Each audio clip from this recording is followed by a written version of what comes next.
você falou lá desse negócio satânico, eu lembrei da NASA. Sim.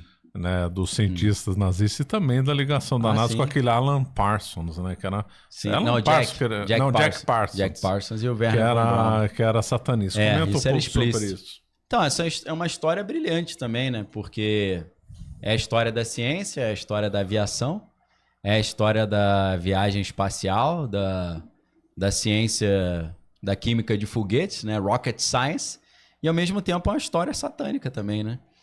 O Aleister Crowley, ele participava da Golden Dawn, né, que é uma ordem ocultista britânica. Depois ele se uniu à Ordo Templi Orientis, a OTO, né? Ele que criou a OTO ou não? Acho que a OTO é alemã. Vem da Bavária também, se eu não estou enganado. Que é de um... É Karl alguma coisa. E ele assume a direção. Ele se torna o novo diretor global da OTO. E aí ele desenvolve uma filial nos Estados Unidos. Lembrando que Crowley faleceu em 47 também, né? Ano que a CIA foi criada e ano do caso Roswell, Novo México, né? Então várias coisas curiosas acontecendo em 47. E aí Crowley, o representante comercial da OTO do Crowley nos Estados Unidos era o Jack Parsons. Só que o Jack Parsons era um gênio apesar dele não ter uma formação acadêmica robusta, ele, adolescente, ele adaptou um foguete no carro dele, porque os Estados Unidos pode dirigir com 16 anos, né? Ele ia pra escola com um carro com a turbina. Os caras olhavam e falavam, que isso? Aí eu fiz lá em casa. Então ele é aquele cara que fazia foguetes em casa, né? Um gêniozinho. Um gênio. E aí esse cara acaba criando a JPL, que é a Jet Propulsion Laboratory, que existe até hoje e tem uma aliança eterna com a NASA, Com a NASA, né? Sempre que você vê aqueles vídeos da NASA tem JPL escrito no cantinho, foi o Jack Parsons. E ele criou a Parsons Company também. Então, em Pasadena, na Califórnia, você tinha uma praça assim que você tinha de um lado a JPL, do outro lado a Parsons Company, do outro lado a OTO. E ele estava nas três ali, né? Então, ao mesmo tempo que ele estava fazendo foguete para a NASA e também projetos secretos, né, para o exército americano de equipamentos e aeronaves exóticas, ele estava também trazendo a nova era, né, a era de Horus, que Crowley tanto fala no Liberal Vel Legis, né, do livro, que ele recebe na sua lua de mel, né, que ele estava no Egito, aí a esposa canalizou uma entidade que, segundo eles, era um arauto de Horus, e essa entidade narrou para o Crowley o livro da lei, que ele escreveu. E o livro da lei diz que está chegando a nova era em que a cultura judaico-cristã será superada e virá uma nova Golden Age da pagã, né? Conforme Francis Bacon já tinha profetizado na Nova Atlântida, né? Esse livro é imperdível, Nova Atlântida, imperdível. É bom para entender o espírito por trás da fundação dos Estados Unidos, né? Porque todo mundo acha que os Estados Unidos é uma cultura WASP, né? Que é White, Anglo-Saxon, Protestant, né? Mas, na verdade, são ocultistas vendo que os Estados Unidos é a Nova Atlântida para restaurar o paganismo. Não é por outro motivo que em Washington você tem simbologia egípcia e romana e não tem pouca simbologia cristã, né? O obelisco, até onde eu sei, não era... Cristo não usava muitos obeliscos, não, né? Então era mais uma... Fora o simbolismo do dólar, né? Você vê, muita questão ocultista, né? Esotérica. A própria coruja que tem pequenininha na nota de $1, né? Pra quem acha delírio essas coisas, pega a nota de $1 na parte da frente com a lupa que você vai ver que tem uma micro coruja ali, né? E a coruja, desde a Grécia Antiga, com a Palas Atena, né? Porque a deusa dos olhos brilhantes, Pala é coruja em grego, né? Então a coruja é um animal que tem hábito noturno de caça. Então ele tem um olho grande, visão binocular, né, igual a nossa, o olho na frente, não no lado, igual a águia.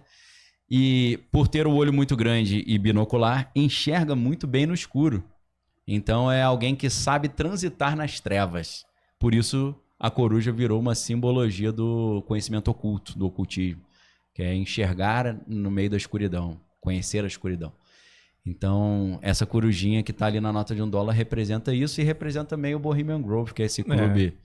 que tem a coruja de pedra gigante, onde acontece o Cremation of Care, que é o ritual anual que eles fazem lá, que sempre foi reputado como conspiratório, mas o Alex Jones filmou. Ele pode ser maluco, mas ele filmou, né? Filmou. Naquela época não tinha CGI para qualquer um, nem inteligência artificial para fabricar, né? Então, aquilo que todo mundo achava que era maluquice do Alex Jones virou realmente verdade, né? Que os presidentes e ex-presidentes se reúnem uma vez por ano nesse clube no norte do estado da Califórnia, perto de São Francisco, para fazer coisas meio estranhas, né? Eles vão falar sobre futebol, né? Sobre com certeza. Jogar xadrez. Isso, bocha, né?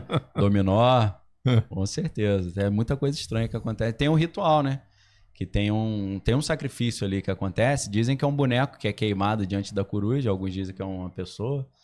Tem um grito na hora que é incendiado o boneco, mas não sabe se o grito é cenográfico ou se é real, né? Mas foi filmado. Tem o vídeo, tá aí. Então, o Jack Parsons, ele continuou a obra do Crowley, né? O Crowley tinha uma convicção que para ele trazer essa era de Horus, que Horus é como se fosse o anticristo, né? Como se o Espírito de Deus incorporou num corpo humano é Cristo encarnado. Aí, no caso do anticristo, seria, em vez de ser o Espírito de Deus, é o Espírito de Horus ou de Lúcifer, né? Que é tudo meio... Se você pega ali as comparações. E o Horus coloca aquele olhão, né? Tem o olho que tudo vê, tem tudo a ver com essa história, né? O rock pega muito dessa imagem, né? O Crowley influenciou muito, então, né, o rock. A ideia de sexo, drogas e rock and roll é crowleyana, né? Porque o movimento hippie, da ideia de contracultura, é, na verdade, contra a cultura cristã ocidental, né? Então, uma contracultura pagã luciférica, né? Para contrapor com a cultura judaico-cristã. Isso já começa no movimento beatnik, que era altamente crowleyano também, com autores como William Burroughs, né? Era telemista, né? Da Telema do Crowley, que é a religião do Crowley. Telema é vontade em grego, né? Telema tuteu é vontade de Deus, né? Em grego, no Novo Testamento. Então, telema é a vontade porque ele falava no livro da lei, faça o que você quiser, essa é a lei, né? Essa é a lei, exatamente. Então, a vontade reina, não tem limite. E isso confirma muito o que o apóstolo Paulo falava na carta aos Tessalonicenses, na segunda carta, que ele fala que sobre a aparição do iníquo, né? Que é o anticristo, ele chama de iníquo, né?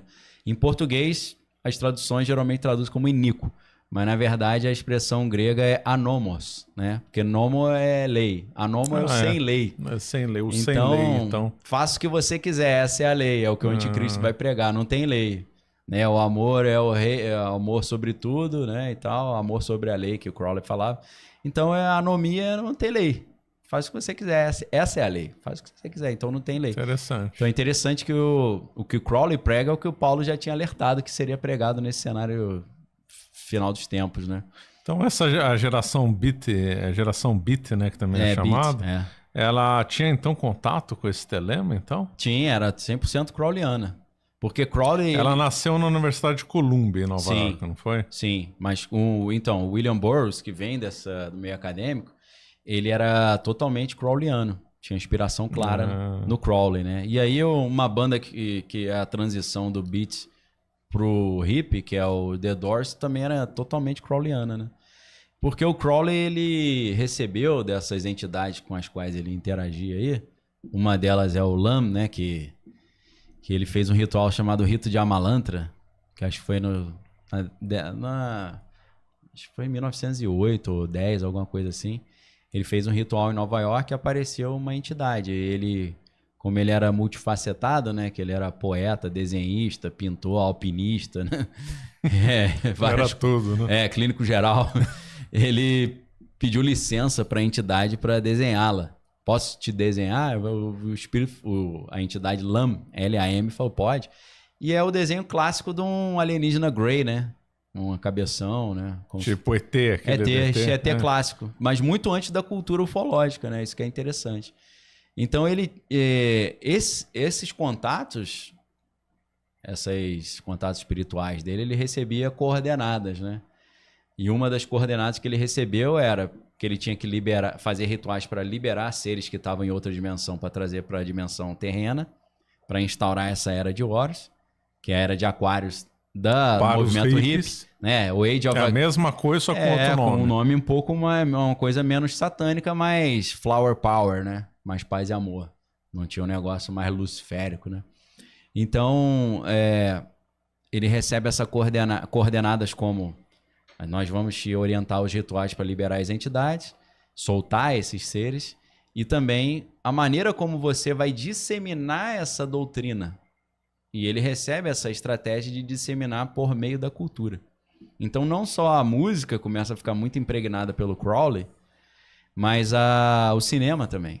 Hollywood sempre foi inspirada, né, em conceitos crowleyanos. Tem uma coisa sincrônica aí que tá rolando agora, que foi lançado um filme Wicked, né, que é inspirado no Mágico de Oz, que é com a Ariana Grande, aquela cantora. Mágico de Oz é uma adaptação do livro Moonchild do Crowley. É uma história 100% crowleyana. E foi um dos... Não vou dizer que foi o primeiro filme a estourar em Hollywood, mas marcou, né, uma época. E é uma história totalmente crowleyana. Inclusive, Oz é o conceito do Crowley, né? Porque ele tem o Liber Oz. Que ano que foi esse filme mesmo? Eu bem lembro, antigo, em 1930 alguma coisa, não foi? É bem antigo. Com a Judy Garland, Judy Garland, Era... E a história é interessante, né? Pra quem... Eu não sabia que tinha dedo dele. Não. Tem. É o livro Moonchild do Crowley. E agora saiu o filme Wicked, né? Que é uma refilmagem, uma adaptação. Então, assim, o Crowley recebe e entende que a cultura é um veículo perfeito para a disseminação dessa nova doutrina, né? E nada melhor que isso que a música, o rock, Exato. o cinema. E hoje isso está explícito, né? Você vê bandas como The Weeknd, a própria Taylor Swift, que tinha uma roupagem meio cristã, agora está claramente Wicca, né? Ocultista. Ela tem uma música Willow, né? Que ela se veste de bruxa, faz um ritual. Então, os pentagramas, né? Os chifres, virou uma coisa mainstream agora, né? Foi um trabalho de formiguinha que o Crowley começou a fazer ainda na década dos primeiros anos do século passado, né? Então, devagarinho, essa cultura cristã foi dando lugar a uma cultura luciférica, né? Tipo, ser do mal é legal, né? O diabo é gente fina. Que coisa horrorosa. Você acaba de assistir um corte do Caravelas Podcast. Na tela está aparecendo o episódio completo e outro corte. Muito obrigado pela atenção.